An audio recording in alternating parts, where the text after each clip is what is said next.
Dates are weird. Anyway. No, you've never tried one. You've never tried a date. No, I refuse. Anyway. Maybe it's because you just look like alluring reading a book. You know, like reading sexy. Like when I see someone reading, I'm like, look at you with your brain. Yeah. I actually think I said I worked in mental health, and social work is a lot more accurate. You worked in the dark arts. It was a dark couple little months for you. Rough. With the next 2 cycles, I feel like we'll both be exactly shedding on the new moon, which is like do we have very witchy. Do we have like a ceremony about it? Yeah. I feel like we should have some like a special episode. I don't know what it is about babies, but they have this uncanny ability to just find the shit I don't want them to touch. I have baby-proofed that room and she still finds something. The garbage can, crumbs on the floor, her tiny little finger, she picks them up and eats them. And I'm like, ay caramba. She only pulls herself up on things that are too light, that are lighter than her. That tip over. Heaven forbid I have to go to the bathroom. I'm in kidney failure right now from how much I have to hold my fucking pee because this baby is crazy. We're going to be doing this podcast with you on dialysis. We go back, like way back, 21 years back. I'm Chloe.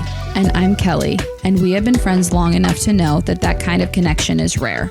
We've recognized a pattern that we can come together feeling overwhelmed and jaded by life, but can walk away from our conversations feeling elevated and fulfilled. Our goal is to have our listeners share in that experience with each episode. This podcast is our love letter to each other. It has been years in the making, and finally the stars have aligned, and we like to open up our conversations to you. We intend to build a community where no topic is off the table. In a world where discomfort is actively avoided, therapy is not accessible to many, yet you should talk to a therapist, is a reflex response that denies connection. We have found that talking it out has been a form of free therapy in itself. We dive into topics like death, divorce, disordered eating, debt, and every taboo topic in between, all while balancing the scales with our tongue-in-cheek humor. With that, who's ready to get taboo? Dude, sometimes I drink coffee and it's just like, truly, this is so corny, but I feel like it gives me like hope for the rest of the day. Like I just take that first drink and I feel like it's so embarrassing. It like, I always hated those people or like in movies that were like, I need my coffee first, but like, fuck dude, I created a monster. A monster. A monster. She can't. What's in your cup today? Shit. The lovely lady at Starbucks, I like didn't have clear thoughts and she was like, all right, well, what are you drinking? And I was like, I don't know. So she made me, what'd she call it? An almond milk honey flat white. Oh yeah, I've seen that. Horny. Yeah. So delicious. So lovely. Maybe a little too much honey, which I didn't think was possible for me, but she's sweet, but she's good. She's okay. Oh my God. Okay. I feel alive. What are you drinking? I'm actually super excited to try this. It's Bloom. You know, Mari Llewellyn, I'm obsessed with. You stay obsessed with her. She and I are going to be best friends one day. Oh, I love that for you. I just know it. I feel it in my bones. Her company Bloom launched energy drinks. Oh. And I haven't tried them yet because they're only at Target right now. Anyway, we were at Target yesterday because Kevin and I needed deodorant in a bad way. Oh, I believe you. We had to go to Target. Anyways, I freaked out because I remembered. I'm like, oh, I can get the Bloom Cutie energy drink. So I grabbed a couple. This one is the peach mango. So I'm going to try it. Do ASMR, crack it. Wait, do your fingernails. Okay, it doesn't sound. Oh, that's pretty good. Oh, that's crispy. Now crack it. So now I should crack it. Oh, I can do this, guys. Ooh. Just like a tiny should orgasm. I do a little slurp? Oh my God. Oh, yes. Is it good? Yeah, it's very good. Subtle or flavored? Let me try. I think it's just good. It's almost, there's something almost creamy about it. Like it's not too sharp. It's pretty flavorful. No, it's delicious. It is creamy. Smooth. There's something in it. It's like I don't know. It's like not overly bubbly maybe. It tastes more like real, like actual flavors. I don't even know. Anyway, I'm a fan. I also got the cherry lime, but I haven't tried that yet. That's more my flavor jam. Honestly, not an artificial peach girly ever. I haven't been until the Celsius drinks. I haven't had those. And for whatever reason, in the last couple years, I started kind of liking peach rings, which I always thought those were foul, like the Peachios. No, or my mom is obsessed with those. But I found that, the Smart Sweets or whatever. Yeah. Yeah, they have their own version. It's less intense. Oh, like a It's subtle just peach. Subtle peach. Whisper. They're borderline a little too sour for me. No such thing. But sometimes I get a craving for I love those, that for you. I need something fruity and gooey. I just would chewy. never do the Smart Sweets. Although I've had the Smart Sweets and some of them are it depends on the candy. Yeah, it depends on which one. Some like the Swedish Fish or whatever those are not good. I don't think I've had those ones. It's not it. Yeah, I just I don't make healthy enough choices, and I'm just like, if I'm gonna get candy, She's going for it. Balls to the walls with the She's candy. going for it. What's your fave these days? I haven't been having a ton of candy lately. I honestly haven't. Now that I'm like, I'm doing this weird thing with eating right now where my new job, my old job, like offered to feed, like they were like, our kitchen is yours. Eat whatever the hell you want. Yeah. Go to town. Amazing. Yeah. Saved me so much money, to be honest with you.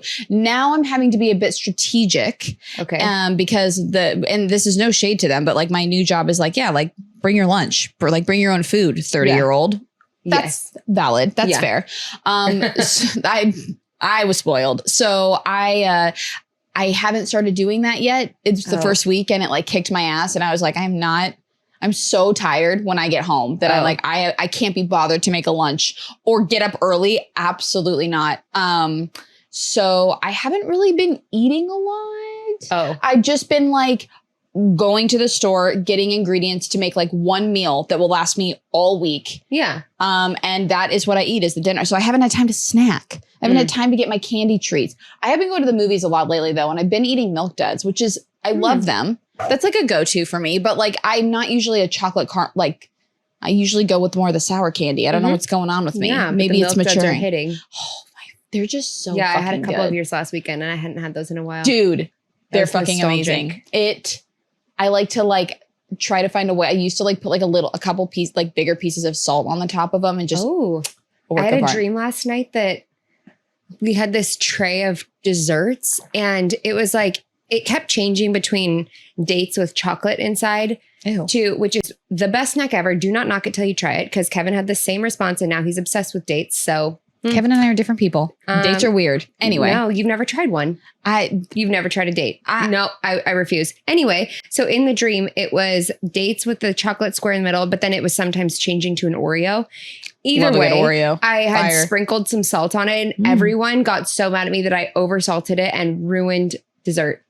I literally. But it was like my family that was saying it to me, but we were at my work. Yeah. I don't know. It was a very odd like mix of places. I think it's really weird when people can remember their dreams like that.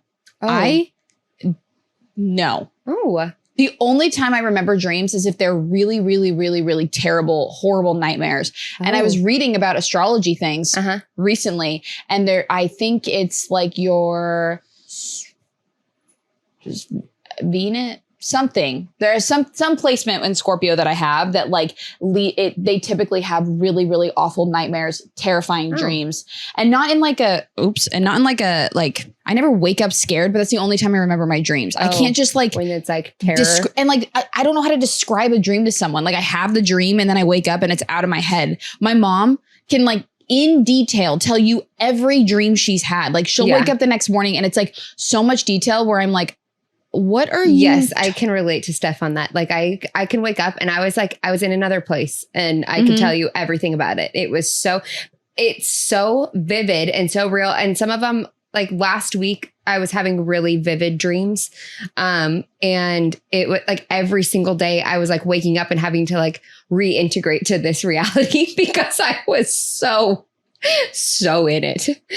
It's so alien. I don't understand that at all. When I dream, it's black. It's nothing. There's nothing going on or things I'm like sometimes convinced that it's like I'm dreaming about things that are like so dark and twisted that my brain is like, nope. Because when I do remember my dreams, they're always really taboo.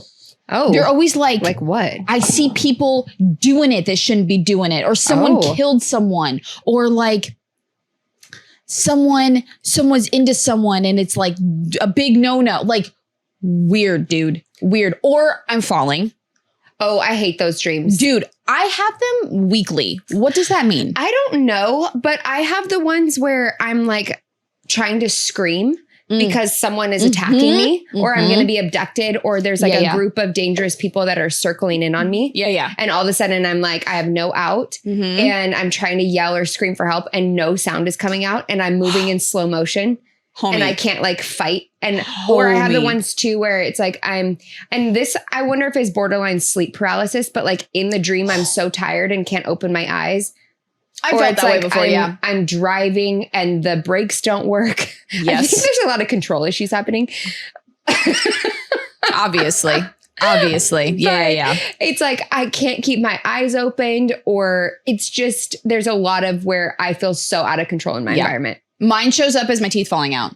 Oh, that's a like classic. That one I've heard, because I've had that only once, but I looked it up and it's like it's like a fear of how you're being perceived, or like it's like a self-image one, which is like, okay, classic. And I just have terrible teeth. I mean, I do think that it's that, but it's also true. like it's actually like anxiety because of my fucking teeth and my teeth health.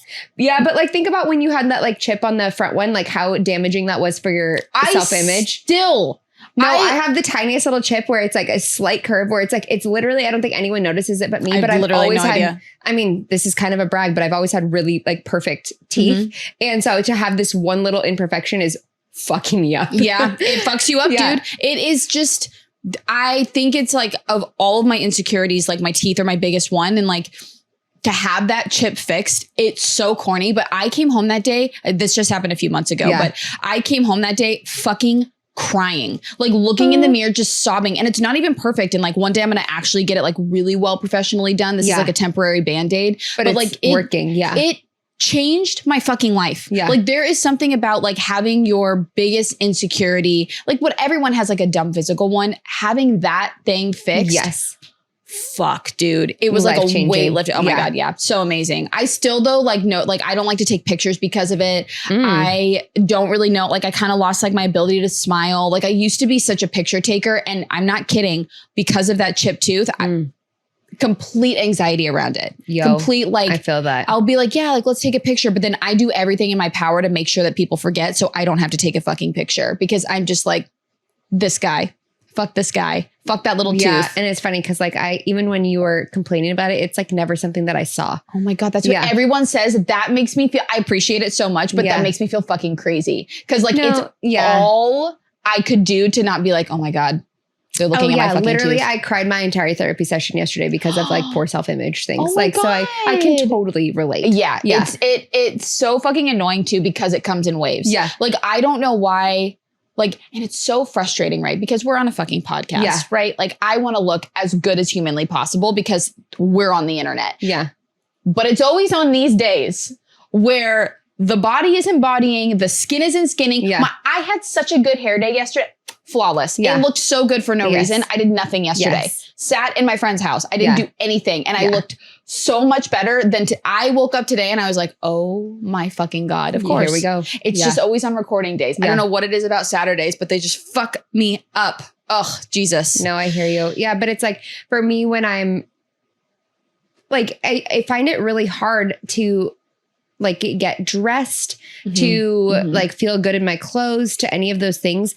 When like I'm going to do something social, it takes away from the fun thing that I'm doing.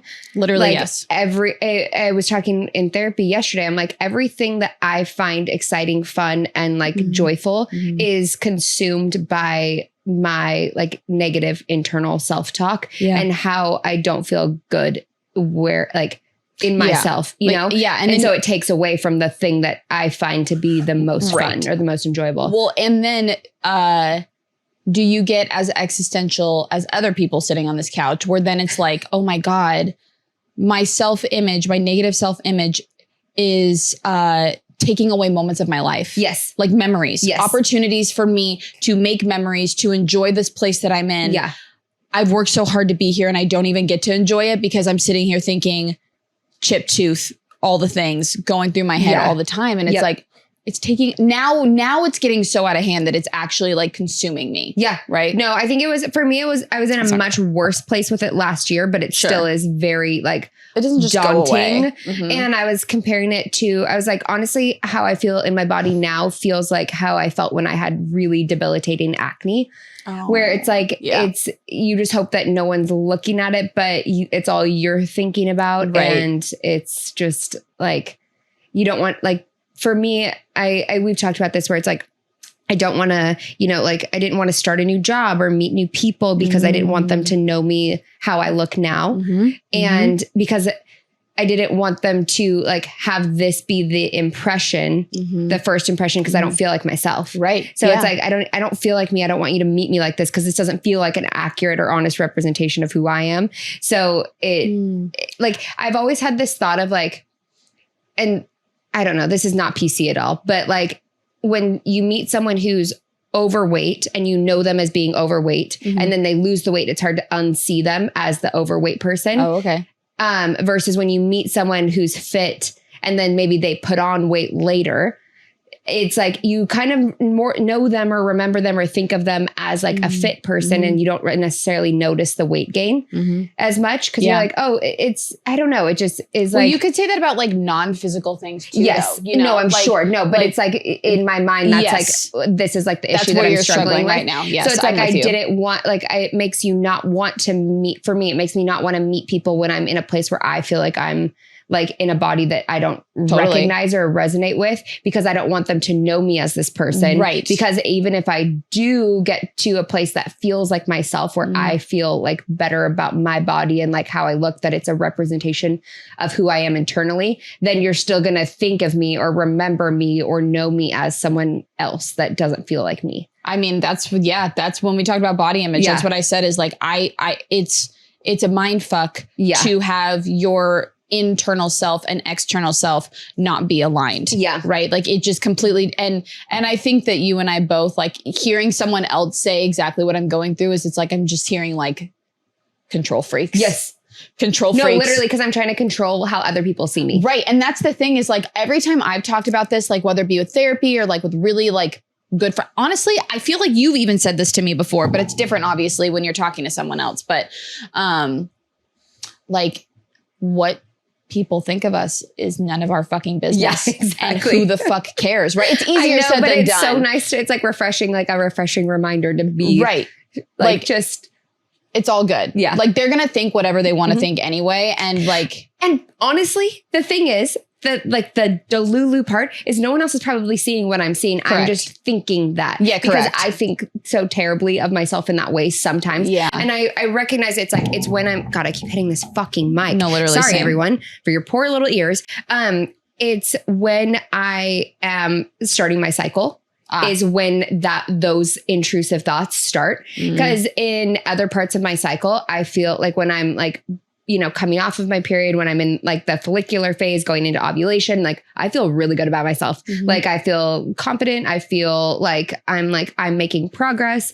I feel like I'm making strides to where I want to be. And, but as soon as I come off of that like ovulation high and then like dip into that end of the luteal phase right before I start my cycle again, I'm just like, fuck. Back to square one. You've like done, it's like this becomes like this self-loathing. It's awful. Have I talked about on the show yet? The PMDD stuff? I don't think so. Yeah. Yeah. So I have PMDD, which stands for something I actually don't really remember. Premenstrual depressive disorder. Ooh, I think that's what it is. I just pulled that out of my ass. Is it? I think that is what it is. Anyway, basically it's what you're describing, right? Like the different phases of your cycle affect us mentally, physically, emotionally in such different ways. But mine goes to not even just I feel so bad about myself, but like legitimately, I don't know if I can make it through this week. So depressed. So unbelievably out of touch with reality in a lot of ways where I'm just like, and like, this is like very problematic of me, and I recognize that and apologize, but like, it's like, I just am like, I've gained 50 pounds. Yeah. I'm ugly. Yeah. Nobody likes me. Yeah. And you should just disappear because you have no reason. Welcome to my last 4 days. Holy fuck. Literally, and this is not laughable, but it is like in a way It's because so it's dramatic. like, it's so dramatic. Exactly. Oh It's my like God. it's such contrast to like last time we were recording. I'm like, I'm ovulating. I feel great. Yada yada. Literally that night, but into the next morning, I physically felt the drop. the hormone like crash. I instantly was like, no amount of makeup will fix this. Yeah. The hair's not herring. The hair's Fried herring today, my though. trap. Yeah. Thank you. Fried my trap trying to curl it. with my curling iron. She was crispy, guys. The It's injury. so bad. I wonder if you can still see it. I'm hitting my looks mic I now. got run over by a. She's a little brown. It's Like she like- went from red to like cook. She's cooked. She's It's well like, done. Yeah. Well, maybe. Yeah. It's just. It looked like I got run over by a tire. Yeah, I love that for you. Looked Or like just give you a tread big marks. ol' hickey. Yeah, Would've that's been one better. hell of a hickey. What can I say? Yo. Anyway, I think it's so fucking like what's cool about being older and giving a shit about your cycle and paying attention to it more is that it does give me a little bit of relief where I'm like, yo, like there have been times where I have like, it's not laughable. It's just something that I hope that like more women explore PMDD and like getting diagnosed with it, because it is really crazy how if you struggle with your cycle and you're about to start your period and it's like, oh, I'm having suicidal ideation. Mm-hmm. I'm getting to the point where I have to reach out to people for help because I don't have the ability to think clearly. Mm-hmm. All because of hormones is crazy to me. That is crazy. But it is nice to know that there is a way to, I think the only responsible thing you can do is plan for it, right? Like I have a tracker on my phone. I know when it's coming. And that week, like, cause I also struggle with eating disorders. So like disordered eating is that I have to, the whole month until I'm about to start my period, I have to tell myself, you're going to crave food. You're not going to be able to starve yourself like you normally do. And you literally can't help it. Because if I just start eating and consuming food and I'm not paying attention to why that is, I go into a mental cycle about that where I'm like, control yourself. Why are you eating so much? Why are you not getting satiated? You can starve the rest of the month, but this week you just can't do it. And so it's like, I think it's our responsibility. It's so important for us to take responsibility of like planning around our cycle, right? Even if you don't have PMDD, like you knew that you were about to start your period, you knew what was coming. And like, at least you have the satisfaction of knowing this is what's going on. That this isn't like, I don't know, for me, that offers relief that this is just a week. This is temporary. No, and that's what I come back to also. But it's, I think, something that is, I don't want to just like gloss over, but like that you're still like really struggling with like the food part the rest of the month. Yeah. I think that is, I mean, that's a separate issue. Yeah, it totally. Well, yes and no, because so much of what we do throughout the month affects that week that we're going into. So the way that we support our hormones throughout the month, like affect how our body, like affect the hormone drop that happens.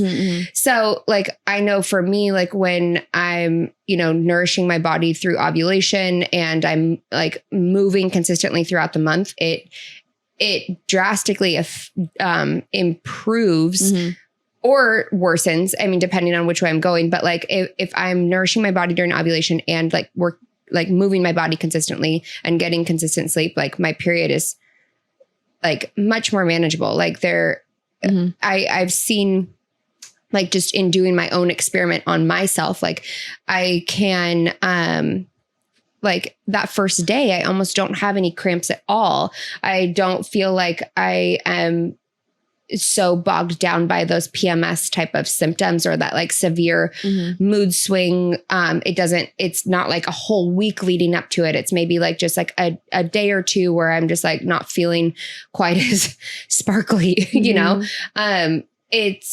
it makes a huge difference when you are preparing for it all month, by supporting the other parts of your cycle. It makes a huge difference. So, but also the other thing is like growing up in school, like we never talk about like the ways to support yourself during your different parts of your cycle. Okay. I didn't learn about this until this year. Yeah. I don't even know what the follicle-sidal, did I just say that word? Follicular.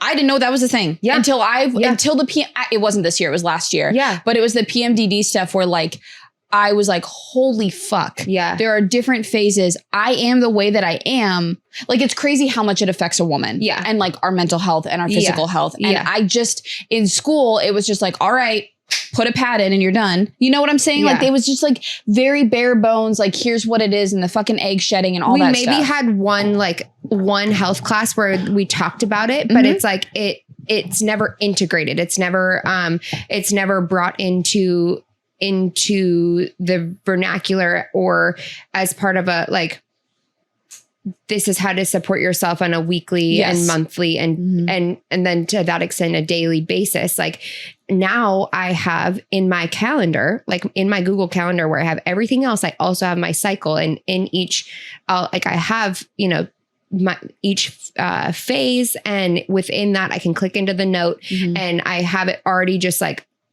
I just copy paste it every month, but it's like in the note, it's like, okay, this is like good foods to be incorporating. This is the type of movement that's really good for your body in this time. This is the type of like activities, like this is a great time to be social. This is a good time to go inward. Like I have all of that. So I don't have to think about it. I can just be like, okay, where am I at? I can click into my calendar and see like, okay, like I'm feeling a little bit defeated, depleted. Yeah. It's okay to just like take this couple days for like slow movement, for being alone, for extra carbohydrates. Right. And then there's other parts where I'm like, okay, I'm like, I have the energy. I feel more driven. I can lift heavier. I can run faster and lean into the protein and all those things. So when I can be checking in with those things, my period is a lot better. Like it doesn't take me out, and the intense depression right before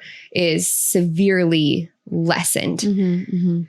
But it's taken me like, how long have I been menstruating? Like almost 20 years. We've been menstruating since we were 10. Oh fuck. Yeah. So like almost 20 years of this, and in just the last year am I learning how to honor it. Yeah. I think that I think it's just crazy. Like it's just so wild how much extra work goes. And like, I don't want to get on a soapbox about being a woman, but like, it's also where I live constantly. It's like, it's just so crazy. In a female body. And just like loving, but also being infuriated by like the existence of being a female. Like the amount of work that goes into just us maintaining our lives. You know what I'm saying? And that's like on so many levels. But when we're talking about just a period, like for us to like the fact that we have to have a period is crazy to me. It's just, and I think it's something that like, you know, is beautiful, but also just fucking terrible.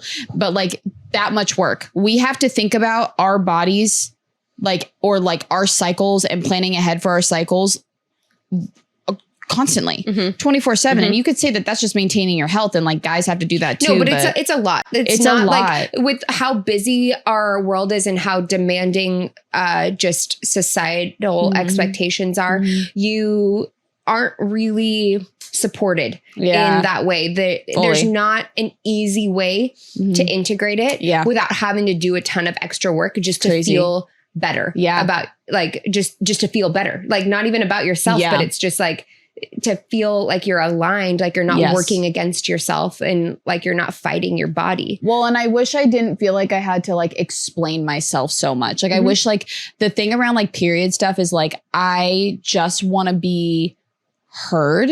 Right. And like understood. And it's not like this, like, it's like the most natural thing other than childbirth on that, like that our bodies do. Right. And it's fucking dope. It's crazy that periods are what they are. Yeah.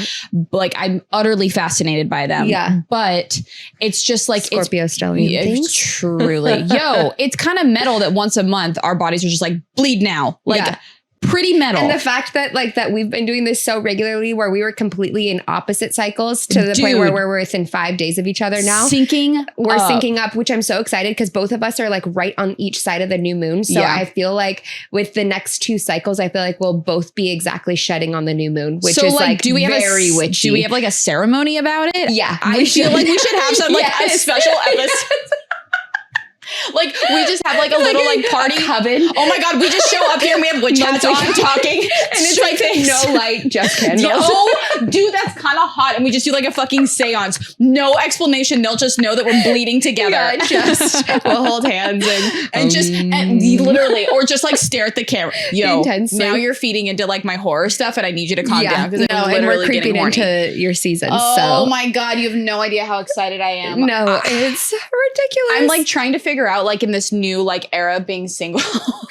I had this thought last night. I was like, okay, so like I'm trying to figure out things that I would feel comfortable doing alone, right? Like I'm trying to get brave enough to just go to a bar by myself, okay, right? Yeah. Like that's hot. Is that weird? Like, no. What if I brought a book? Is that weird? No, I don't think that's weird at all. Okay. Because there was last summer I had to go up to Seattle a couple times for work trainings. Mm-hmm. The first time can't remember if I stayed the night there or not. I may have just gone up and driven back. The second time, I think it was a 2-day one the second time. So I'm like, fuck it. I'll just stay the night. Totally. Made like a whole thing of it. Cute. And love that for you. Love Seattle. Wait. No, I did stay both times, but I'm blacking out on the first time. Oh. Anyways, that's kind of crazy. I literally can't remember where I slept. That's weird. Wish I could help you. No, I got nothing. I cannot be helped. Anyways, we're getting derailed. Yeah. The point is, I went up by myself. I like took myself out to dinner. Mm-hmm. I went and walked around the city. Mm-hmm. I went and just like explored and did my own thing for, twice for 2 days, whatever. And right. It was so nice. I love that. I felt like, I don't know. I just had never done that as an adult. I'd never gone to a restaurant alone. I had work I needed to do on my computer. So I just brought my laptop and I got pho and I just. No, I thought you were going to say something else right there. No. I thought you were going to say, I got a big bowl of pho. Fuck. That would be crazy. So I was like, damn, that's metal. No. All right. No, did not get fucked. No, I got fucked up by the pho. It was so good. I was literally, have you ever gotten almost like food drunk? Like every time I eat, because like, I'm addicted to food. Like, yes. Like every time I eat. I'm not in my body anymore. Yeah. I have a supernatural experience. Taurus rising things. Yeah. Yup. And so that was really cool. The coffee's kicking in, by the way. Can you tell? Yeah. Mari, whatever the fuck you put in this bloom, I'm coming to life. Oh shit. Keep going. Ride the high, baby. I don't know what it is, but it's real nice. Mm-hmm. Real nice. So point is, I think you should absolutely go to a bar alone. I think you bring a book, bring something, because it gives you something like where you're not just sitting around people watching and you're kind of just doing your own thing. I don't know. And I think sometimes it's like a little nicer maybe than just being on your phone scrolling, because that I think kind of shuts you off. I think people aren't really quick to, if you want to be approached, like if you're going to maybe have time to yourself, but also be open to connecting. I just want to have conversations with people. I think a book is an easier in for someone else. Like than a if phone. if I were like, I'm thinking if I were in a position of being single and I went to a bar or a coffee shop or somewhere public and I saw someone on their phone and I saw someone reading, I would probably more easily approach the person reading than the phone. Right. Because I think that phones are so like I get so sucked into my phone. It's honestly what I'm there's something off-putting about it. It's super like someone off-putting. Just on their phone. It's super off-putting, and for some reason it says "fuck you" to me. Because like I feel like that could be business, that could be them doing emails, that could be them just like being so wrapped up in something. Whereas like a book, I'm like, they just are appreciating art. That's kind of cute. Yeah, they're like escaping. But then also, is it ruder to interrupt someone while they're reading? Because you know what's the worst part? Like there's been, when I was working night shift, like there was always kind of this period from like 2 a.m. to about like 4 a.m. where it's just, there's not a lot going on. And I would bring a book and I'd try to read, but then people keep talking to me. I'm like, what part of me reading my book says talk to me? Maybe it's because you just look like alluring reading a book. You know, like reading sexy. Like when I see someone reading, I'm like, look at you with your brain. Yeah, okay. Look at you being hot. Like, to be fair, I'm not looking to mingle. I'm looking to have good conversations with people when my people can't hang out with me, and just like putting myself out there in the world in a way, like I have felt myself. This is like being quieted. Yes. Sorry. I got too excited about a thought that you gave me. I forgot how to say the word quieted. Is that even a word? Yeah. Quieted down. Yeah. Anyway, keep going. But we talked about this last year where like you work a job where you're not meeting people. Like you work a job that is kind of like isolating in some ways. Why do we keep hitting the mics today? I'm a fucking... Polly's like, gonna kill us. She's absolutely gonna murder us. She's gonna Velcro our hands to this couch. She's not gonna let us do anything. Listen, all I'm saying is that I no longer know how physics work and I can't figure out space between my body and the microphone. No spatial awareness. Yeah, that's you're doing great. Thank you. No, you're not. We're both doing bad. Okay, anyway. What were we... Your job, you so isolating. You don't meet people. And where it's like my job, like You're meeting friends. I'm jelly. I work with like 40 different people every day and it's always different. You know, that's kind of, and like this is the first job I've really worked where there's been a big age range of people. Nice. So there's people from like that are like, you know, almost 10 years younger than me to people that are 20 years older than me to people who have kids my age. Like it's a huge range. Yeah. But we were just talking about this. We feel kind of like the average age in our unit is about like 27 to 35. Nice. So literally our age group. Yeah. And that's the first time. That's awesome. Like, I feel like I've ever been in a setting like that. Nice. I don't know. And it's easier to meet people, but it's also hard because I feel like I don't have the time to like hang out with anybody outside of work. God. Like you and I are living opposite lives right now. Yes, like truly opposite. I think that it is something that I didn't consider. Like when I came into nannying, I was in a place where I needed to be isolated. I had to hibernate, right? And so nannying was such a perfect tool for that because you come into someone's home, you just have to see the same family every day and you leave and you just go to your home. That social aspect, I have not had that since 2021 when I worked in the mental health stuff. Yeah, but also I would say even 2019 because 2020 you were at home by yourself. Correct. And then 2019 I managed the coffee shop. So it was like, and then that 2021 it's like that the social work, or what was it? I did social work. Yeah. Is that what you said? Yeah. I don't know why my brain can't. I actually think I said I worked in mental health and social work is a lot more accurate. So we're going to go with what you said. Anyway, it was a dark couple little months. It was rough. I wouldn't call that like social. What a crock you worked of shit. in the dark arts. Like that was. I was just talking to my friend Jess about this yesterday. It's like shout out to the people who go to school, get a degree in psychology, wanting to work in like therapy or mental health. Yeah. And the only jobs you can get are working in residential with addicts. It ruins your fucking life. Why is that the starting point always? And the people that do that work, fucking props to you. I can't even imagine. I almost feel like I did it. It's awful. If you are someone who yourself has struggled and overcome that's addiction, what most people that work. What a fulfilling place to be. Absolutely amazing. But if that's not like where your background is or where your strengths are, I don't know that it would be fulfilling. It wasn't fulfilling at all. And the thing that was so unethical about it was that they were basically like, they had like an adult program. And then it used to be a youth program, but then it was just boys. That's I don't know what you why. worked in, right? I ran the youth boys program and they were like, okay, Kelly, this is a dumpster fire. You need to put it out and save all of these boys who are addicts who are currently in the program because otherwise they're getting cut. Little did I know that a few months later, the last few people still fighting for that program got laid off. They took the money, they cut the program, laid all of us off, took the money so they could build a new building for adult. All those kids that were in the program were put on the streets. If their family wasn't willing to like take them back, that makes me sick. It's such a broken system. And then I was such a broken person at that time that like working in that, I was like, I no longer have the will to live or try. And then like nannying saved me. Yeah, it did. Like it was. My mom said it perfectly. What a breath of fresh air, though, to go from that world to nannying. It gave me like, it truly is everything I seek when I'm dating men and looking for new relationships, that like part of me to be healed. Nannying did that. Yeah. Nannying is what fucking healed me. It wasn't a relationship. It wasn't a guy. It was being around people that just loved each other and loved to be alive. Well, and I think about it, it's like all those kids didn't get the tools, support, love, nurturing that they needed before they ended up where you saw them. Yeah. So where awful. It's like nannying, you got to go back to those earlier years and kind of help give kids those things that these other kids didn't get. So it's like, in a way, you got to like, it's breaking the cycle. Yeah. That's why I'm so passionate. Like I was journaling about this the other day is like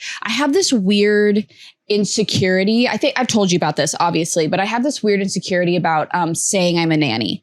Totally talked about that. And so I was thinking about it though, and I think that why I do like childcare and nannying is so important is because if you're someone that actually wants to break the cycle of trauma and wants to get to the root of healing people, it starts with kids. Yeah. Oh yeah. It starts with kids. You have to give a shit about kids and genuinely love them and their well-being. That's what I've actually heard a lot in like people who talk about prison reform and like lowering crime rates and all this stuff. And every single person that I'm like, yeah, you're on the right track, is like, they talk about programs that like support kids and like give them love or tools or therapy where they're not getting it. And it's like, fucking duh. Yeah. It starts with kids. It's not to say that like people who are already like, you know, on a path that is destructive. Nobody's a lost. Yeah, nobody's a lost cause. It's not what I'm saying. Nope. Not what I'm saying at all. So important to say. You can like prevent more people from ending up there. Correct. It's like preventative care. Yeah. You know, it's not just like putting a Band-Aid on things. It's preventative care. And I feel like putting in, like if everyone just committed a little bit and like I understand there's like, listen, kids are fucking hard. All I did yesterday, I was with friends last night and all I did was sit on their couch and go, holy fuck, was I humbled. Yeah. Yes, because you started a new job this week. I started a new job this week. That, yeah. Okay, it's amazing. Yeah. In all of the ways overall, like it's so hard because still nannying, but a new family. Nannying. Yeah, still nannying in a very different environment. And I feel like it's hard sometimes because my sense of humor is like self-deprecation. And like when I say things are really bad, it doesn't mean that I'm saying the actual thing is bad. I'm just honest about the hard feeling, parts, right? So like I love this job and I think that it fell into my lap for a reason. It's just she was humbled this week. What were your expectations and what was the reality? Here's the reality is that expectations first. Expectations. I went from 2 kids who are amazing, but very active, very verbose, bouncing off the walls, need entertainment 24/7 to ages 6 and 2.5. Yeah. Almost 3. A lot of energy. Fuck me up. Yeah. Too much. Yeah. I was so burned. All of my tools in my toolbox for entertaining kids, gone. Yeah. Rusted, thrown out. I had nothing left to give. Yeah. Love them though. Then I was like, okay, this new job, 1 kid, 9 months old, easy. Babies, I'm sorry. Infants are, I am a nanny. I don't have to do the like lack of sleep all night. Yeah. I understand parents. I hear you. It's really hard, but babies are fucking easy, bro. All you got to do, it really is eat, sleep, poop, play. Like it's not a big deal at all. It's not a lot. Holy shit. I hadn't worked with an infant since my last kid. The youngest was an infant. She's now almost 3. So it's been a minute. Yeah. 2 years almost. Fuck. The kid, I don't know what it is about babies, but they have this uncanny ability to just find the shit I don't want them to touch. I have baby-proofed that room and she still finds something. The garbage can. Yeah. I don't know, fucking crumbs on the floor, her tiny little finger, she picks them up and eats them. And I'm like, ay caramba. Then she's like 9 months old. I forgot all they want to do is pull themselves up, right? Because she's going to be walking in 3 months. Yeah. Right? So she's pulling herself up. She only pulls herself up on things that are too light, that are lighter than her. That so tip over. And their heads are so heavy. They're just bowling balls. And that's my thing. And I'm like, okay, babies like essentially have rubber bones. They can take a lot, but like also fuck, she's so tiny and she's so fucking fast. Heaven forbid I have to go to the bathroom. I'm in kidney failure right now from how much I have to hold my fucking pee because this baby is crazy. We're going to be doing this podcast with you on dialysis. We're going to be at You're going to hear the beep and I'm going to be like, hey guys, we're going to be on a Monday, Wednesday, Friday rotation. And I fucking it's need just the only time I'm going to be able to get you to sit down. My back, I'm sorry, I'm going to have to adjust soon. You're going to have to like just strap her to you and just take her with you to pee. Correct. I feel weird, but like she comes to the bathroom with me because I'm like, you cannot be trusted. Even when I baby gate her into the baby proof area. I don't think that's weird.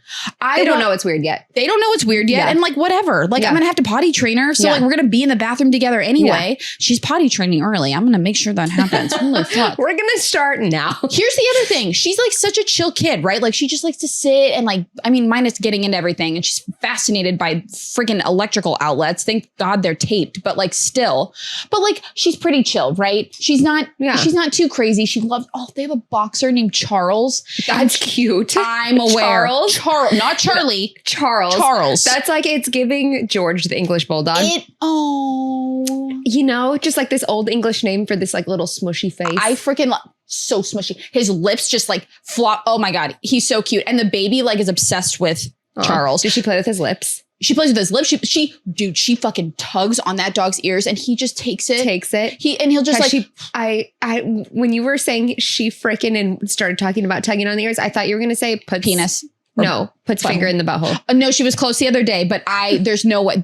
Her parents are so on top of like her health and cleanliness. And I've never been so clean and sanitized myself in my life. Like it's absolutely, I've never been so clean. Like I have to keep myself clean. Oh, wow. But like when the baby goes to play with Charles and she's like crawling, he like gallops around her. That's really cute. It's just so fucking cute. And like, I just love dogs for that reason. Like he's a gentle boy. I can't wait to see Whiskey with like a little babe. Oh my God. It's just so, and like, that's the thing is like, you just have to like expose he'll take a beating. I've stepped on him like, no. And he just like doesn't move. He's just like, oh, and it's like, I fully crush his paw and he just moves it. He just doesn't care. No, he just doesn't care. And then other people's dogs, I like accidentally look at them wrong and they're like, and I'm like, Jesus, I can't take a dog that is so hypersensitive. I need to be able to exist around a dog and then like be cool with it. Like I'm going to accidentally lay on you. I'm going to like, I forgot there's a dog here. Oh my God. Where is he? Should I bring up the potato? Yeah, bring up the potato. Oh my God. Okay, pause guys. Get me so cute.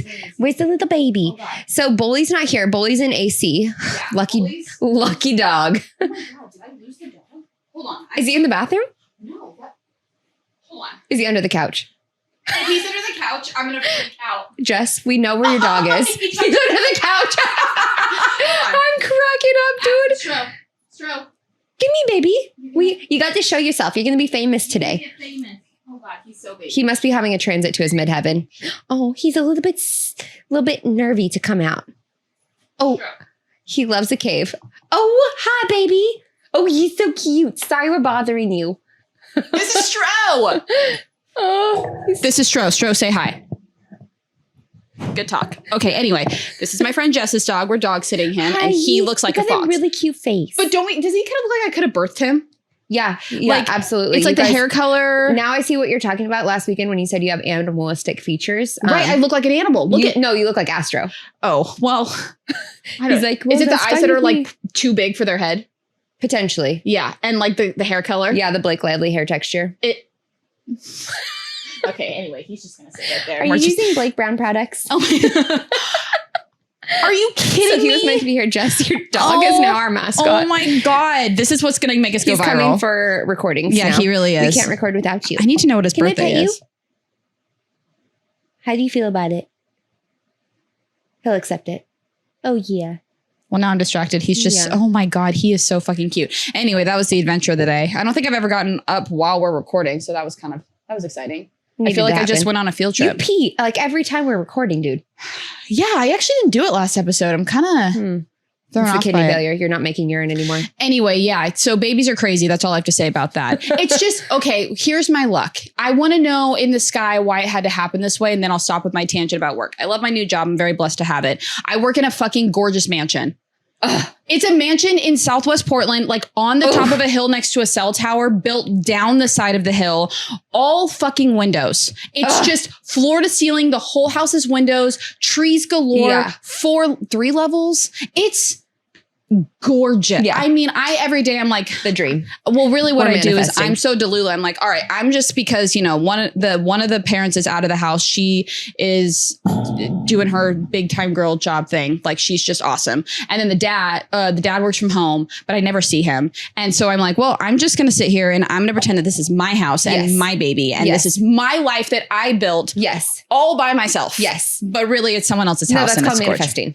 Oh man, I don't know if I could live in in a house like that. No. Okay. So I listened to this, what was it? But there was this girl and she basically like wanted that lifestyle for herself. Right. Yeah. So she started going to house showings or open houses in neighborhoods like that. Oh, cute. And started like just kind of acting the part of like as if she was an interested buyer, even though she was like in our financial situation, like poor, in debt, living in a shoebox, or with family that emotionally abuses you.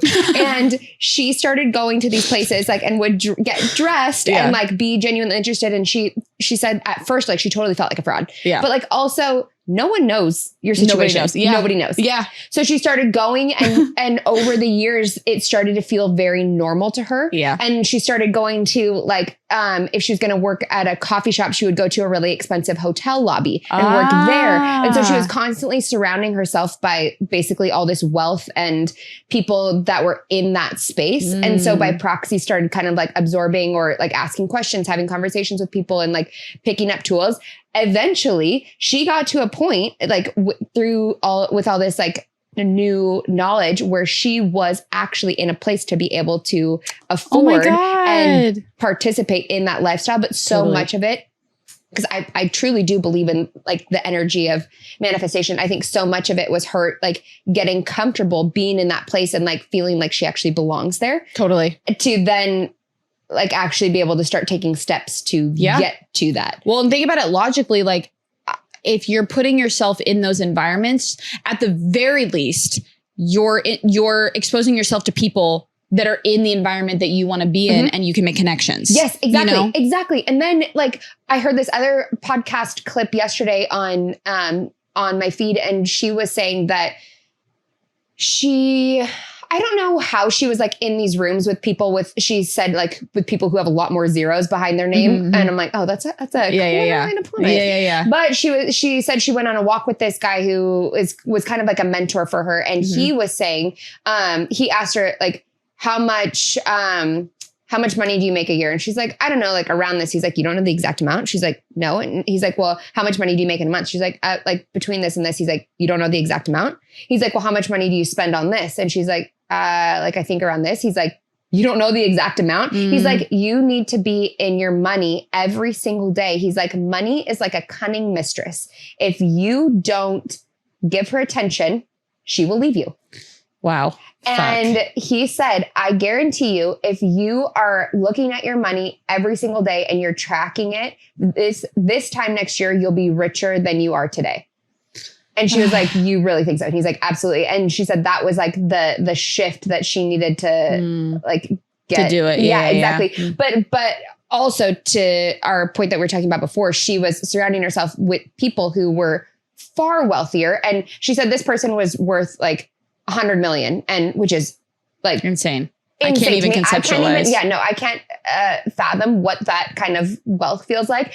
And she was like, for me, that was like the most money I could ever like even think of. But now she's like been able to push past this kind of like glass ceiling or mental barrier about it. Right. And thinks of it so differently. So like where 100 million, that's a lot of fucking money. But like now she doesn't see it in such a unattainable or that's for other people type of way. I don't know. I just thought it was really like interesting to think of it like that. But it goes back to like surrounding yourself by people where you're absorbing their methods or their like tactics. I think it's important to do that though, if those people are aligned with exactly what you want. Yes, exactly. Like it goes back to like, I'm not going to take advice from someone who's not where I want to be. Right. Cause like, I mean, don't get me wrong. Like money is dope. I am someone that I'm like, my goal isn't to be rich. My goal is to like, I'm not that. Yeah. I'm not that person at all. I am very much someone that like, I like am going to school to get a job that will support me. Yeah. But I'm not a career girly. Like that's just, so like for me, like, yeah, like obviously money and security is everything. But like, I think of a job as something that just gets me money to pay the bills. And like, obviously I do want to live this life of like travel and all those things, but like the goal isn't wealth. So like, I think it'd be hard for me to be around like, just like someone who's 100. How much did you say he was worth? 100 million? 100 million, I think is what she said. Holy fuck. I can't even, I want to, but I want to be wealthy so that I don't have to work. Like I want to have like money that is growing without me having to trade my time for it so that I can just wake up and have a slow morning and like be in my garden and then move my body in a way that feels exciting to me that day and travel working and does like suck. living. I want to kind of like Kevin and I talk a lot about how we want to live in like, kind of almost seasonally in different places because we have family in all different parts of the world. So we'd like to have homes in those places. And I don't see a way that like a classic job where I have to show up and punch in and punch out makes sense for that. So what are you wanting to do to get to that like point? Like, like right now I am trading my time for money, but I am working toward a place of being able to like invest my money in a way that it's growing and then putting my money into like maybe property or other things that are like the money is growing over time. Got it. Like, what do you call that? Like compounding interest or whatever. And so that your money makes your money, not you working. Like trading your time and punching in, punching out for it. So that like I can, like, I don't see us having kids in a setting where we're working like a typical 9 to 5. Right. Or not that we work a typical 9 to 5 now, but like where we're working like one of those like all the time, a shift work job. You know what I mean? Right. Like I see us having kids when we're in a place where like, not that I don't find, like I want to be doing things that light me up and excite me and feel, like, don't feel like I'm working. I'm doing things that are fun. Like this project, what we do here, this doesn't feel like work. No, this is like a creative play, fun project. Yeah. If I can do things like this, that like all my days, that also makes me money. That feels like the thing that I want to be doing. Yeah. And then that way I can be mobile. I can be moving. I can be traveling. I can be experiencing the world through a like less limited.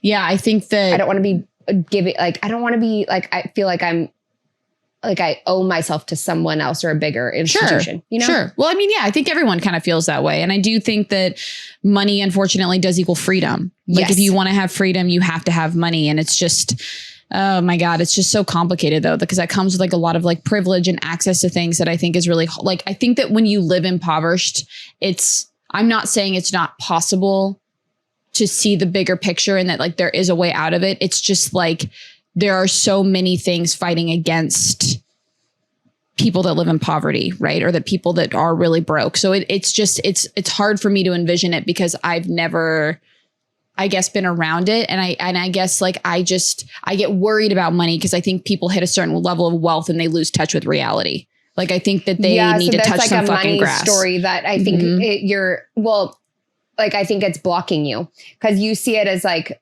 it's like you've internalized, you've seen someone who has had too much money or seen a lot of people who have had what feels like so much money and that they lose touch.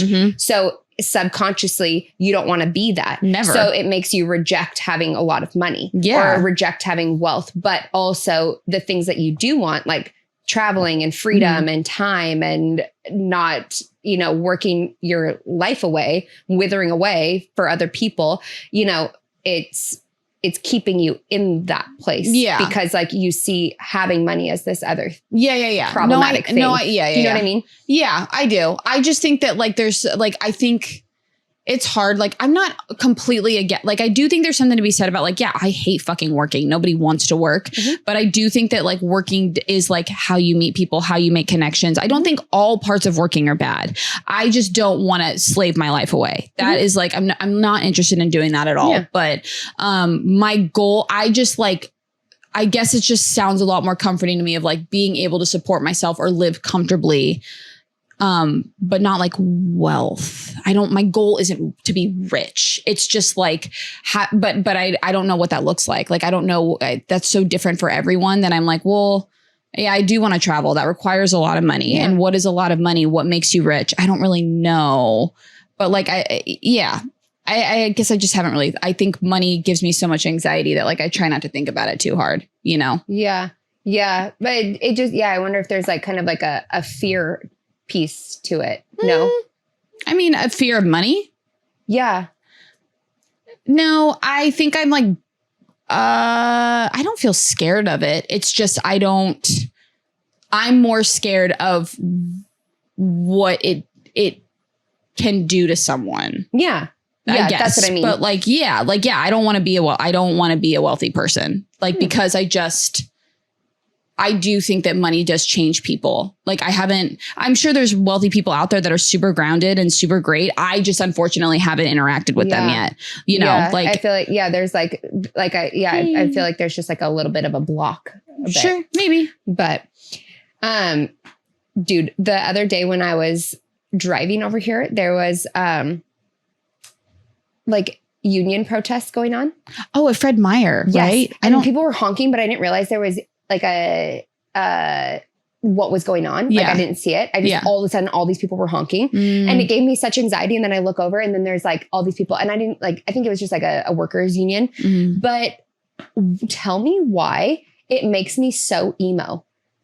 Like I get so emotional seeing like a group of people like rallying with their signs. Yeah. I don't know. It just gets me like, in my feels. And I start getting teary and I'm like, oh my God. My like throat gets tight and I like start wanting to fighting cry. For your rights. Yeah. So I don't know. It's just like people getting together for like a cause, like just really. It really does something to you. It has a grip. I mean, I feel like a prime example of that is flash mobs.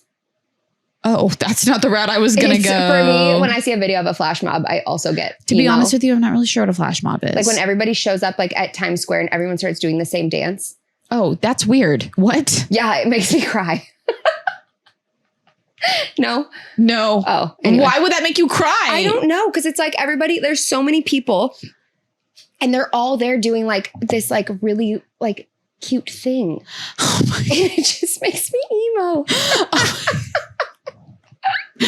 Oh my God. What the fuck? I'm trying to think. It's really beautiful. What are we?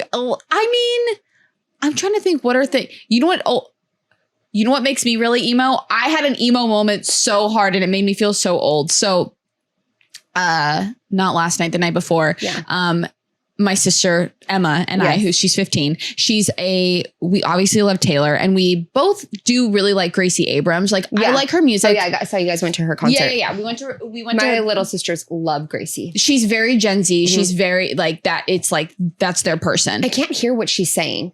She is incredibly talented. Yeah. She sounds truly, and I hate when people say this because I feel like it's so cliche, but like sounds better in person. No, or the same. Yeah. Okay. Because like, here's the thing. I went to, and I can't believe I'm doing this and roasting them, but also I'm just going to go for it. I talked to you about this. I and May went to see the Red Hot Chili Peppers. Oh yeah. They were such fucking garbage. I can't even put it into words. They sounded like shit. They seemed bothered to be there. The lead singer sounded, which by the way, he's like 16, is dating like a 20-year-old. So fuck him. But like he sounded so bad that I was like, I could have done better. Like I was offended. And they're like a classic rock band. They're like iconic. Gracie Abrams, I was like, okay, like she's like this young gal, whatever. She's, like whatever. She sounded fucking incredible. She is a Nepo baby that has proven herself. She is so fucking talented. She was playing electric guitar, fucking metal, acoustic guitar. Who are her parents? What makes her a Nepo her baby? dad is J.J. Abrams, who I don't know who that is. He super famous director. He did like when Star Wars was resurged, like they did like another 3 movies. He directed the first one. He created the show Lost. I don't know. Yeah. Okay. Big sci-fi guy. Yeah. Cloverfield. I'm gonna get on a movie tangent, but yes, super famous in the world of sci-fi. Huge dude. No, I think anytime I'm like someone who has grown up around like, or who has parents in the industry, I think like if they make it on their own, honestly, they really do deserve to be there because I think that they actually have a lot working against them. They need to prove themselves. They have access, but they have to work that much harder to prove themselves. Cause it's like, if you don't have any merit, no one's good. Like, and you're a joke. Well, and listen, I think people scrutinize. They do. Well, and listen, I'm a harsh critic of celebrities, as we know, but also like Nepo babies, especially. I'm like, show me what you got. Yeah. That like because at the end of the day, your parents, they're always going to have a leg up because they have money, right? Like all these kids that are Nepo babies, like Gracie Abrams went to a very famous performance art school in LA that her dad, I looked it up, $60K a year for a high school. Like there's just, you're always going to have that. But like, if you can prove yourself, fucking dope.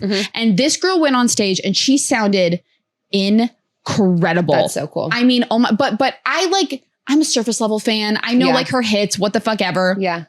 Emma, I had tears rolling down my face because watching her at that concert. Oh my God.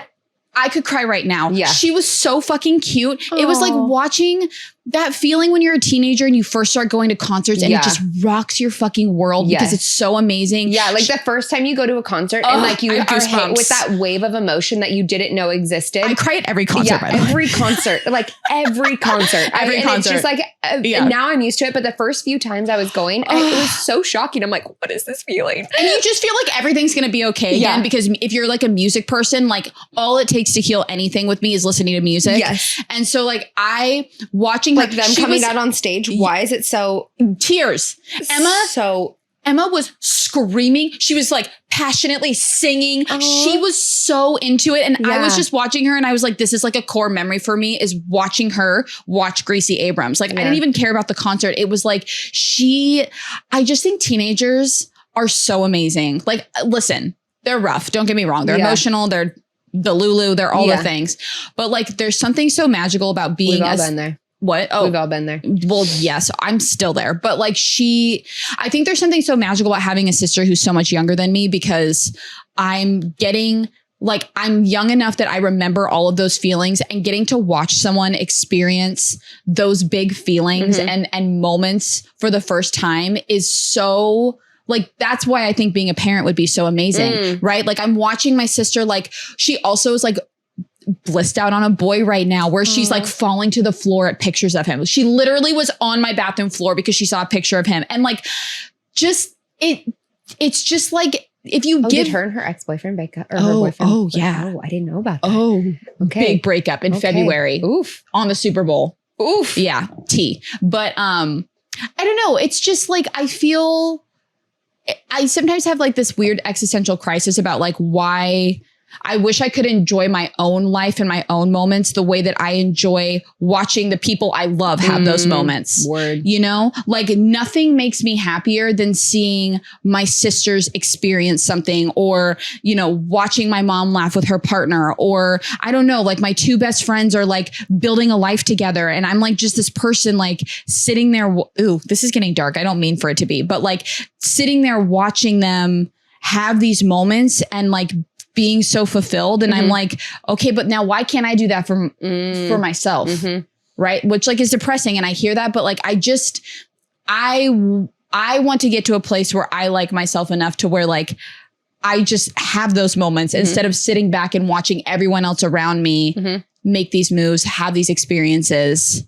But anyway, yeah, it was incredible. Like just watching her be so happy and experience such a great part of life, like music. Cute. Oh my God. It was so fun. Emo. Yeah. So emo about it. Yeah. Mary, my sister, I think she's 12 now. She got the Gracie Abrams haircut for back to school and it looked so cute on her. So like cutie. She has just like the thick enough hair where it's just like got like a good texture. Yeah. It's pretty and soft and like has a good wave and stuff and just looks so cute on her. I'm like, oh, I love it. It's just so fun watching your like sisters grow up.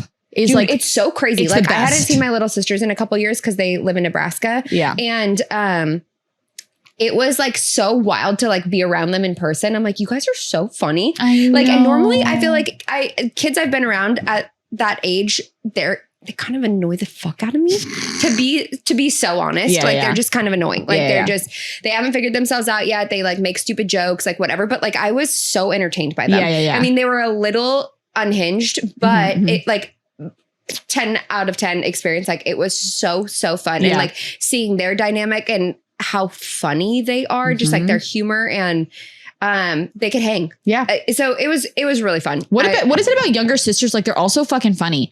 I tell my sisters all the time, they're the funniest people I know. Like Sabrina Carpenter.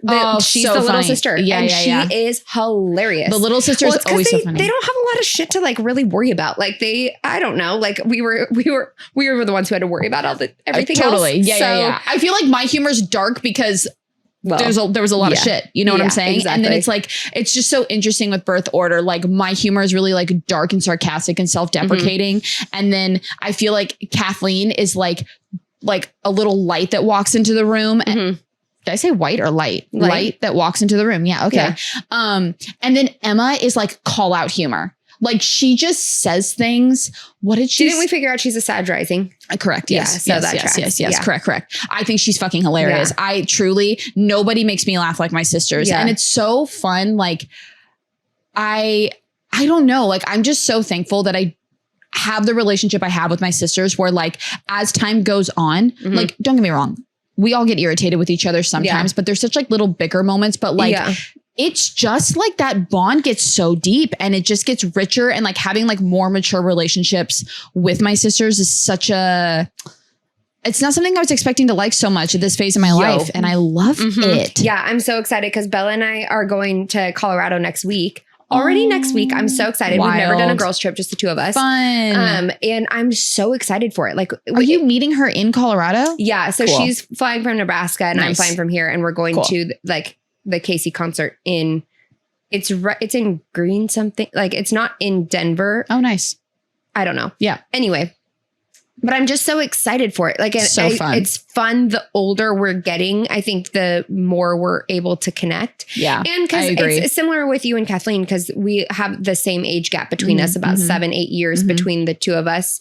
And for so much of our lives up until this point, that gap is really big. It's big. But now it's like she's about to graduate college and she's getting into the workforce, and we lived in Arizona together at the same time. And so there's just all these little things where it was like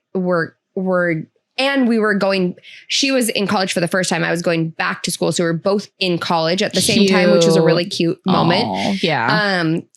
But it's funny how it, like, once you kind of get over that hump, then it's like, oh, you have a new bestie. Friend. And it's really fun, bestie. It is fun. Well, totally random, but what is so funny to me is like, because Kev is, so much younger than me. Yeah. But like we did the math, and Bella and Kevin would have been in high school together at the same time.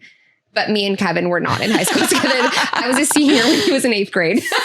Fuck, dude. Oh my God. So it's just, it cracks me up because it's like that gap, like we're saying, like doesn't feel as big anymore. But like thinking about, he's the same age as Jordan. Like neighbor boy that we grew up with. Who was like the little brother. Oh. They're the same age. Was he born in 99? Yep.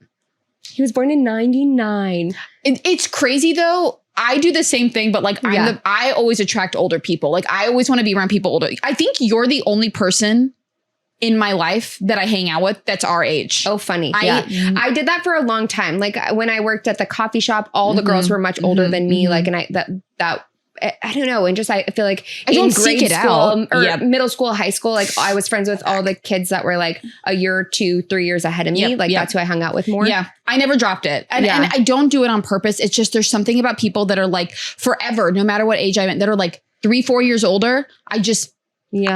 I love it. My friend Jess is born in 90. Cody and Taylor are born like 91, like all of them. Yeah. Right. And, where was I going with that? Oh, we used to do that all the time. Like Cody, Taylor and I, where I'd be like, okay, well, like when I was in 5th grade, you guys were starting high school. Yeah. And so let's just get one thing straight. Finishing middle school is what it was. Like, it's just crazy when you do that math. And like I think it's though, like when you're a kid, you're going through such big changes so fucking fast that there is a big jump. Like 4 years, like you're talking like 5th grade to 9th grade. That is 10 years old to 14 years old. That's a big difference. Big jump, people. Big difference. Honestly, 8th grade to freshman year is a big difference. Holy shit. Like every single year, the hormones are hormoning. Yeah. Every year, you're a different person, and you're trying on so many different things. Like I went through so many phases.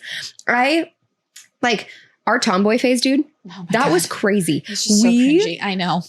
So I remember like my favorite thing to do was really go to the children's place when we were kids. Like there was the limited 2 girls, and then there was the children's place. I was a children's place kid. Yes, you were. I shopped in the boys section. Yeah. Cargo shorts only. It's so pick me. It's so painful. Cargo shorts only. Yeah. Tivas. Yeah. I don't even think I was pick me at this point. Like this was just like I was in my authenticity. And t-shirts, whatever camp shirt, sports shirt, that was it. Hair parted down the middle, Mm-hmm. low. Oh my God. This is like the era that we're in right now.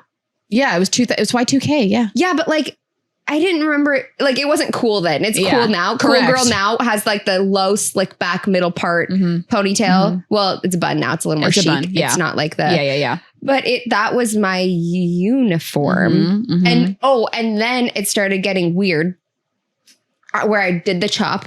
Yeah. This is funny. Oh, like, I did the chop too. All these trends are coming back. I didn't even like click because they weren't cool when I did them, but I did the chop. And then I would wear a collared shirt, like polo of some variety, but I'd button it all the way to the top button. Why wouldn't you? Wear that with my cargo pants or cargo shorts. Yeah. That was a vibe. Tevas always, sometimes socks. Let's see. I was a Converse girl. When I was in grade school, like I would say 3rd to 6th grade was genuine. I wanted to be a boy because I was so uncomfortable with how fast my body was turning into a female body. Yes.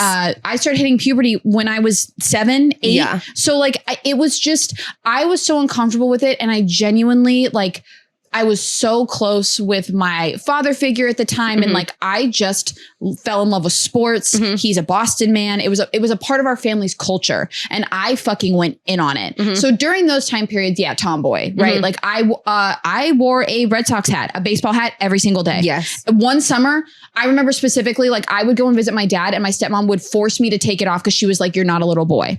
But I wore the baseball sleeves that were like white with the color.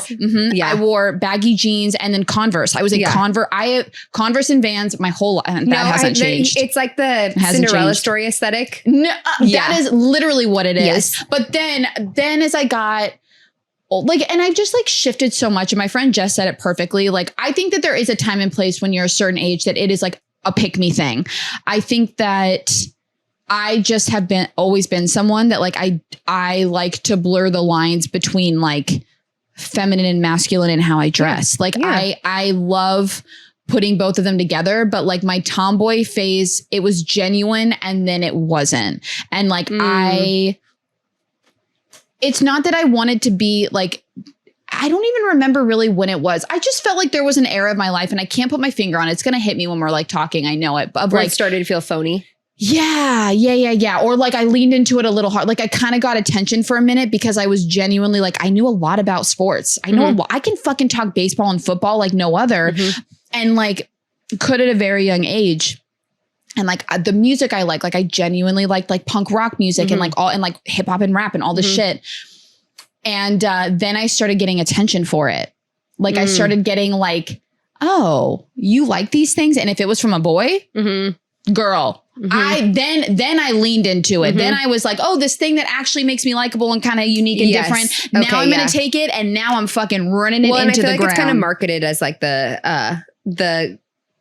the cool thing to do. Like, I mean, look at Cinderella story or like a lot of that era of movies. It's like the tomboy girl who's like, the girl who's like being the hot one. Like the girl who's hiding in the corner with her little baseball hat on and then she takes it off and she's got beautiful blonde hair and she's takes off her glasses and suddenly she's like not a nerd. Totally. It's so cliche. It was totally like marketed to us in that way. But it's like, I think it is interesting. It's something that like, I feel like you and I haven't really talked about a lot. Like we really did when we were kids have that tomboy era. And I think it's really normal. And I think most girls I know have gone through it where they're like, but then there's those girls that are like genuinely girly their entire lives. Yeah. Like they're just girly girls. And I don't know why, like when I was a child and I was in my tomboy phase, I was like, you're fucking it. Like I wanted nothing to do with those girls. Like message to us that's bad. I think there totally is. Because I think it, like what you're saying about it being pick me, that's messaging. Like we received some sort of messaging somewhere along the way that was like, this is cool. This isn't. Be this. Don't be this. And then like for some reason, like maybe the girls that were able to stay in their feminine or really just are in their feminine, like didn't get that messaging or it didn't internalize it in the same way. Because I want to know what that difference is. It's interesting. I'm curious because like maybe it was that I felt like, I mean, we loved a Cinderella You know, I loved A Cinderella Story. Yeah, that was our road trip movie. My dad loved A Cinderella Story. Because it's iconic. Like, it still holds up, by the way. What's the best friend's name? I can't remember his name, but he's like, this is my Snoop Dizzle Oh, look. Like, my dad Rules. thinks that's the funniest line of all time. Oh my God, Like, I love that and for him. loves to God, I love impersonate that. Alan. Like, that's his favorite. Didn't your dad also love Mean Girls? Yes. Like, I remember My dad him loving loved it. and he also, do you remember the show Stanley on Disney? Did you ever see that? With the animals? Yes. Loved. My dad Where did loved you pull that Stanley. out? I don't know. Oh It's my- one of Alan's favorite shows, like the British goldfish Dennis. Like, he thinks that is. Dennis is a crazy name for a goldfish. Yeah. What was Stanley With the Great in Big the Book of Everything. Yeah, what was Stanley in the It's something? The Great Big Book of Everything. No, with I want you to keep everything going. inside. See the world around us. This book's a perfect All guide. right, it's time for water. Holy fuck, we're singing the songs now. Holy I could do Sabumafu. shit. I could do like Dragon Tales had the best theme song. Yeah, Like, no, that was so good. Also, I remember a couple years ago, Mary and Josie, the little sisters that I have, they started watching Dragon Tales it's on Netflix or something. Oh, nice. And I was like, that is something I didn't even know my soul needed. But like for that to be like still perpetuating through the generations. Okay, I don't know if this was like subconscious or what. Literally yesterday, I saw something on Instagram that said that yesterday was Dragon Tale's 25th birthday. That's so cute and crazy. I know, we're so That was fucking my old. favorite of all of them. I named my cat Cassie. You're right. Oh, and Yeah. then there was Cosmo. Cassie and Cosmo. They I were just cute. loved the Seinfeld days because I love Seinfeld's like my favorite sitcom. We need to fill in the people what we're talking about. My mother and my aunt Mhm. loved Seinfeld so much. It's the best sitcom of all time. That they, between the two of them, named all of our pets after Seinfeld characters. Mhm, So my aunt had an American Bulldog and a boxer, and they were Kramer and Newman. I did not know this. Are you fucking kidding Yeah. me? God, another reason to love Aunt Sarah. Anyway. And then we had an English Bulldog named George Oh, who was the sweetest? and a red Golden Retriever named Jerry. Wait. And then we had Cosmo at like the cat. He was a orange tabby Scottish fold. And he was mad cute. So cute. He was my favorite and then one. His sister, so he was a short hair, but his sister was long hair, which is so pretty. Like she was just so femme and he was so She was just so masked. girly. And he, my mom wanted to name her Elaine. Obviously. And I said, fuck you, no.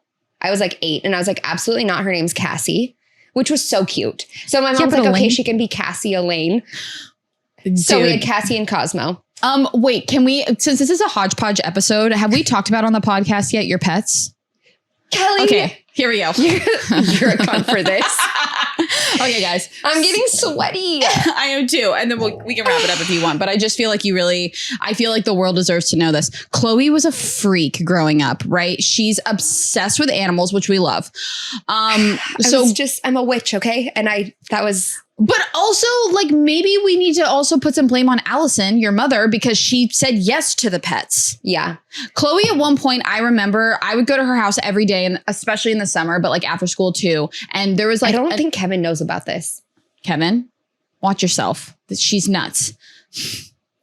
I would go to your house and I remember there was an era where you had a new pet like every fucking week. And it got to the point, like it climbed and it climbed and it climbed to where Chloe was counting every copy of a pet that she had to the point of it was What 20. do you mean copy of a like pet? multiple of a pet, right? It's not like you had like a hamster and a fish. You had like 20 hamsters, Well, not 20. okay, we got 2 hamsters and they were supposed to be a boy and a girl. Mhm. And they were not Mhm. a boy and a girl. And so then they started procreating. I went to go pick up Ginger was her name. And I picked her up and there was all these naked mole rats underneath her. There was 6 of them. They were like, "Meow," and she bit me. And I was like, what the fuck? And I screamed and I ran downstairs. I'm like, Mom, Yeah. Ginger had babies. And then they started procreating with each other. So we just had this incestual breeding ground. Hot. And you couldn't, by the time you could identify their gender to separate them, they had already procreated. And so then we ended up, so there were all those little like Jelly beans. Well, they were like like their fur was like that gingery, like short hair hamster, like the classic hamster that everyone has. Then somewhere like 6 generations in of us having this like hamster farm, one of them ended up with all this gray, wiry, long hair. It was like, it was literally, it was like this hair, like wispy, but like gray. Yeah. And I'm like, this is incest. This is incest. This is what incest. happens when cousins This is fuck what each happened to other the royal or family. siblings. Yeah. This is yeah. what happens when siblings fuck. Yeah. His name was Sparky. He literally looked like he got electrocuted. Oh my God. But then they would chew themselves out of their cages And we had a mouse problem because there was a garden next door. Yeah. And we didn't have any outdoor cats to control the mice. So anyway, our indoor cats started hunting the hamsters and leaving them in the laundry. Right. And then there was the infamous time where I think we were going to go swimming in your pool and you went I know what time you're talking about. And people need this. Yes. You're such a shit for this. I think at this time, Frederica, her cousin from Italy, was living with her too. And we went down to the basement because we had to get towels out of the dryer because we were going to go swimming. And all of a sudden I just hear Chloe fucking scream at the top of her lungs. And there's a fucking dryer or a hamster in your fucking dryer. In the dryer. Cooked. Just not moving. He had been like the dryer. We ran the dryer. Yes. And she was, or he, I don't know. We don't know either. Cooked. Didn't have genitals yet. Hamster. No jennies. And I'm like, how the fuck did this happen? And I think it was that the cats left it in the dirty laundry. And then we picked it. And then it went through the cycle of getting clean. Yeah. That hamster's cooked. You also had the fish with the eyeballs that were bulging out of its head and the see-through fish, remember? Oh, yeah. You could see, and I thought it was the coolest thing because then your mom would fucking feed it and we would like watch the food. But you had multiple. They were guppies. Yeah, but they also fucked and weren't there multiple? Yeah, then they had babies. And then there were the birds. Oh, the lovebirds. That died. They died. One of them died and then the other one died. I don't know why they died. Probably they were depressed. I just remember I came over and one was dead at the bottom of the Penelope. cage. I don't remember Penelope that. And I don't know. But she laid an egg. I remember that. And he was doing his dance on the egg. And he was just like. Yeah. Getting it. Yeah. Yeah. But I'm going to make you a baby. Yeah. There's the guinea pigs. Okay. I have guilt over this. You should. At one point she had 27 pets. I just want to say that. 27 pets. That's drama. 27? So the neighbors gave us guinea pigs and I don't know about how they ended up because we had this little detached garage situation in the back. Is that where they lived? I don't know how the cage ended up out there, I don't but remember that's where the it guinea ended pigs. up. It was brief because there was days at a time where I forgot to feed them. I starved them to death, I think. Oh my. I just went out there and they were dead. And you just left them. You're like, mom's problem. No, I told my mom. I was like, Mom, the guinea pigs are dead. She's like, oh. But I think I killed them because I didn't give them enough attention or food or water. Well, which is really depressing. But you also had 14 other fucking animals. It was a zoo because there were the 2 dogs. No, George barely lived there because he lived in, right? No, he lived there for a while. Okay, yeah, you're right. Oh yeah, and then he moved in, then he died. Yeah. So sad. You had the 2 dogs, the 2 cats, the birds, 2 birds, the hamsters, the fish, the guinea pigs. Was that it, or am I missing something? Did you have a weird? No, I think that's actually it. Okay, but we had multiple fish tanks. I do remember that, and one of them was we had a chameleon that we got from my aunt. Was I around her? It was at the house on 22nd, and there was a hole in the cricket cage, or in the chameleon cage, and you have to feed them live crickets. Right. Didn't know there was a hole in the cage. The chameleon's cage was in my room.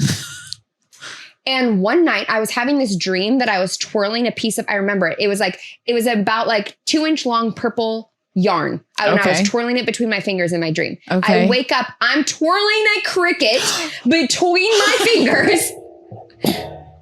And I threw it across the room and I'm laying there and I'm like, you freak.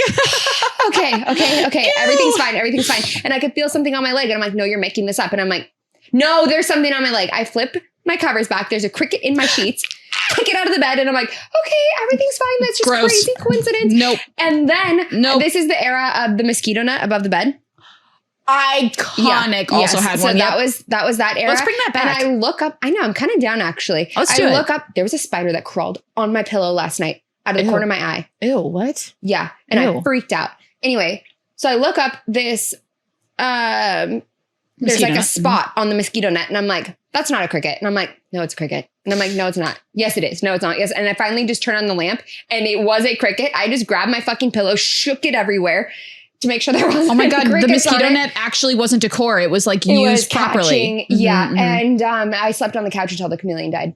Well, you slept on the couch regardless. Okay. Anyway, I had finally gotten my room back. This was post-construction. Oh yeah.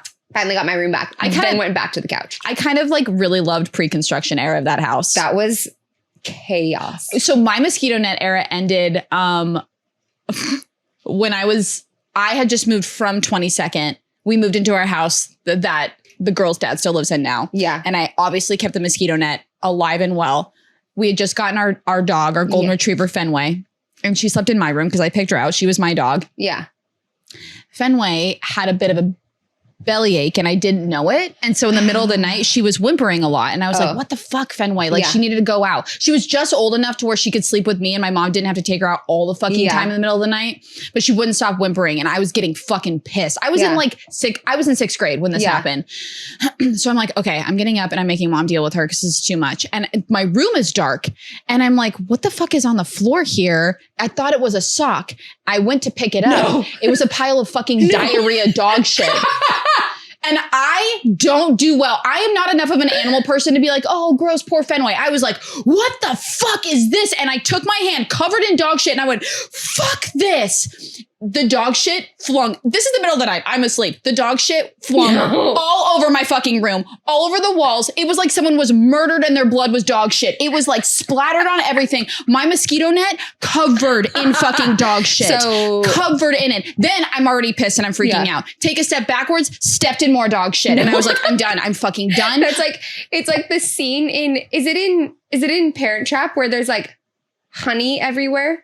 Yeah, the prank in the cabin. Yeah, that's iconic. Yes, it feels like that. But dog shit, not honey. I would take honey over dog shit any day. Yeah. That though, because it was like so intertwined in the mosquito net, my mom was like, this is trash. This is trash. We're throwing this away. And I never got one again. And now I kind of want one. Let's bring it back. Okay, I'm down. In DR, we have to sleep with mosquito nets. Oh my God, because there's actual mosquito. Yeah, exactly. God. So you have to and you have to pull it. It fits over your bedposts. So it's like fits snug against the bed. So you're completely enclosed. Ooh, nope. I don't like that at all. That you went from loving it to absolutely having a panic attack. Because you know what I was picturing? I was picturing like this big like king size bed with one of those like frames that's like really tall that goes above your bed. And then like there's this like sexy sheet like draped over it. So you're like royalty. You can make it sexy. Like that's cute. I feel like if you let it, like if it was the kind that like draped along the floor. Yeah. Then yeah. I've found some Pinterest ones that I love that I'm like, I've pinned to my Dominican board. I think they're really cute. Yeah.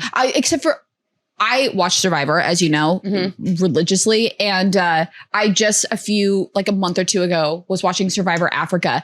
They had to, like, they're obviously bare bones. Yeah. For all the bugs and shit in Africa, they're first of all sleeping on the ground and then they have to take a mosquito net and just lay it over, and just like lay it over the top of them and just sleep with it on their fucking face. Like a mosquito net just like on their fucking face. I was in a panic over it. Like there's no fucking way. You'd need a Xanax. I keep thinking like, oh, I could totally do Survivor. I could totally do it. No, there's no part of me wants to do that. I won $1 million. That'd be kind of cool. But but is that how much you get? Yeah. So we should sign up for Survivor. Okay. I can barely go through a walk in the park without being annoyed. I think I could do the game part of it. I'm not an outdoorsman. I don't know how to build a fire and I don't want to be in nature, but the game part of it, like fucking with people's, okay, I'm just really manipulative, but like fucking with people's heads and making alliances and stabbing people in the back, that shit I could do. That shit. I have a lot of feelings about this. I would manipulate every single person on the game and I would win that fucking game. I know it. Yeah, it's like a psych ward. It absolutely is. And it's like turning people again, I'm a better person than I'm sounding right now, but like turning people against each other and like getting in their heads and being like, yeah, you and I should totally have an alliance and we'll vote all these bitches off and then getting them off. That's what you got to do. That's how you win. That's not just my character. That's the game. This is maniacal. Feels good. Feels good to say. I'm not going to lie.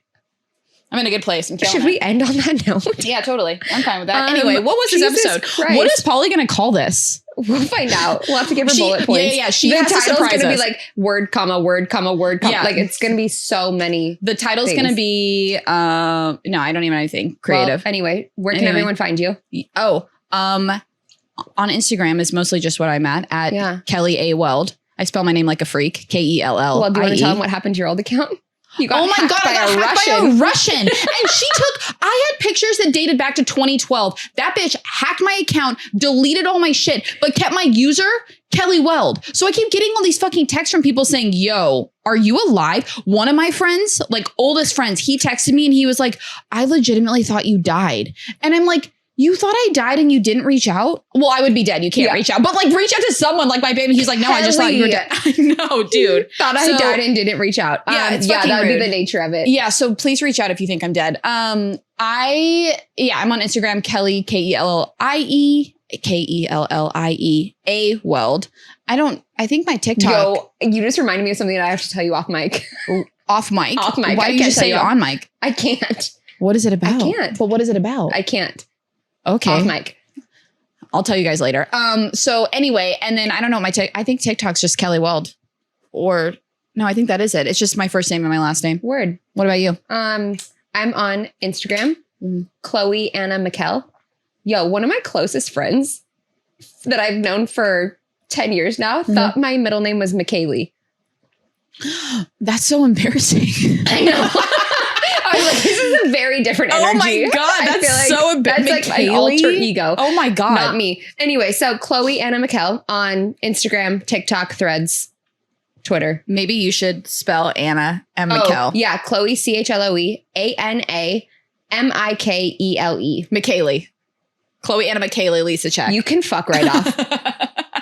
Quite literally. Ooh. And then we are on everything at Let's Get Taboo. Yeah, follow us on TikTok. TikTok, Instagram. All the things. Everything. Yeah. Please. Yeah. We would love to see you there. Yeah. We'll It's have a good some time. interactions. We'll have some fun convos. Some funny clips. Maybe we'll do some polls. Maybe we'll get to know the people that like I our did one and shit. no one voted on it, so that was a little depressing. I didn't even see it. Exactly. All right. Well, that's On that something to note. note. On that note. All right. Till next week. Talk to you guys next time. Later. Illy. I'm so sweaty. I'm so fucking sweaty. That was really fun. That was That was messy, a but it was fun fun. one. No, I really liked that. Yo, my tits are fucking sweaty as shit. Look at my tan coming off. One last thing before you go. There is no us without you. Go like and subscribe to our show on your favorite streaming service and give us a follow on all socials at Let's Get Taboo. Chat with y'all next time.